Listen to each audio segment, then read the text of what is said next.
ఉన్నాం. అలాగే మా బాధ్యత ఎప్పుడు ఈ రాష్ట్రాన్ని, ముఖ్యంగా ఈ రాష్ట్ర యొక్క అభివృద్ధిని, దాని కోసం ఏమేమి కార్యనిర్వహణ చేయాలో దానిపైన సుదీర్ఘంగా చర్చించడం జరిగింది. దానికి ఒక యుద్ధం ప్రకటించితే తప్ప దానికి వేరే విమోచన లేదు.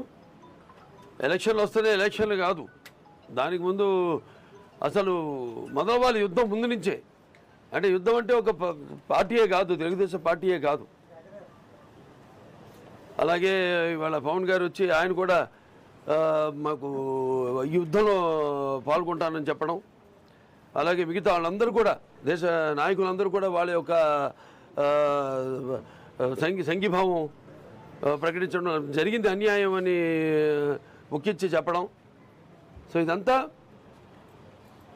ఇక భవిష్యత్తు ఇలా ఎప్పుడు జరగల. మన దేశంలో ఎమర్జెన్సీ కూడా పెట్టారు, కానీ అప్పుడు ఎంత ఘోరంగా ఎప్పుడు జరగలేదు.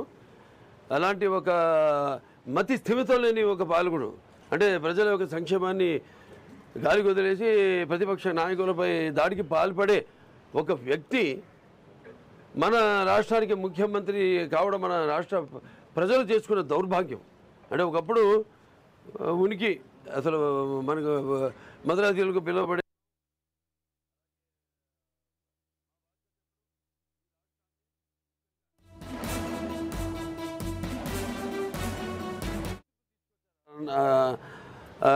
అన్నగారు నందమూరి తారక రామారావు. అటువంటిది ఇవాళ ఉనికి కోల్పోయే పరిస్థితి అని చెప్పను. చంద్రబాబు నాయుడు వల్ల గుర్తుంది ఇవాళ ఆ ఉనికి.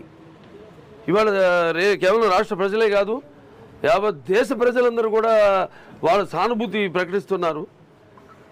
ఇలా జరిగింది ఆయనకి. అసలు ఏమి ఇన్నేళ్ళ 15 ఏళ్ళు ముఖ్యమంత్రిగా చేశారు ఆయన. ఎప్పుడు ఒక్క మచ్చ కూడా లేని మనిషి. అటువంటిది అంటే ఎవ్వడు నమ్మలేక, అసలు నమ్మలేదంటే అసలు జరిగితే కదా. ఏముంది అందులో? ఆయన సంతకం పెట్టారా?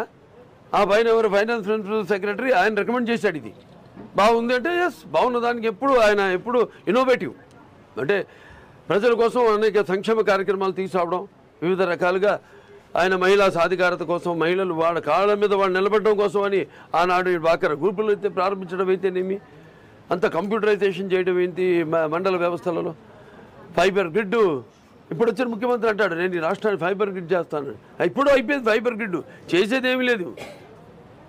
ఆ తవ్వి ఇదిగో ఇప్పుడు అన్ని మాఫియా, ల్యాండ్ మాఫియా, లేకపోతే liquor mafia, land mafia, sand mafia, ఈ తవ్వకాలు చేస్తానన్నమాట. ఫైబర్ గ్రిడ్ అంటే గుర్తుపెట్టుకోండి, అది ఆయన చేసే ఇప్పుడు తవ్వకాలు. అటువంటిది అసలు ఏమి ఆధారం? అసలు ఈ స్కిల్ డెవలప్మెంట్లో ఎటువంటి ఆధారాలు లేకుండా మరి చంద్రబాబు నాయుడిని ఇలా ఏ చట్ట ప్రకారం అరెస్ట్ చేశారని అడుగుతున్నాం. చట్టం వాళ్ళదే, అంతా వాళ్ళదే. వాళ్ళు ఏదనుకుంటే అది చేయొచ్చు. మానసికంగా అంటే ఇక్కడ మనుషులు కూడా ఆయన బాధ అదే. ఆయనకి నాకేమవుతుందని కాదు, నా రాష్ట్రం ఎటుపోతుంది, నా రాష్ట్ర ప్రజల్ని భయభ్రాంతులు చేసి అసలు యువత కోసమే కదా స్కిల్ డెవలప్మెంట్ పెట్టింది. యువతరానికి ప్రతినిధులు, నవతరానికి నాయకులు, భావితరాలకు భారతదేశ మహాశక్తి అనుకున్న శక్తి యువత.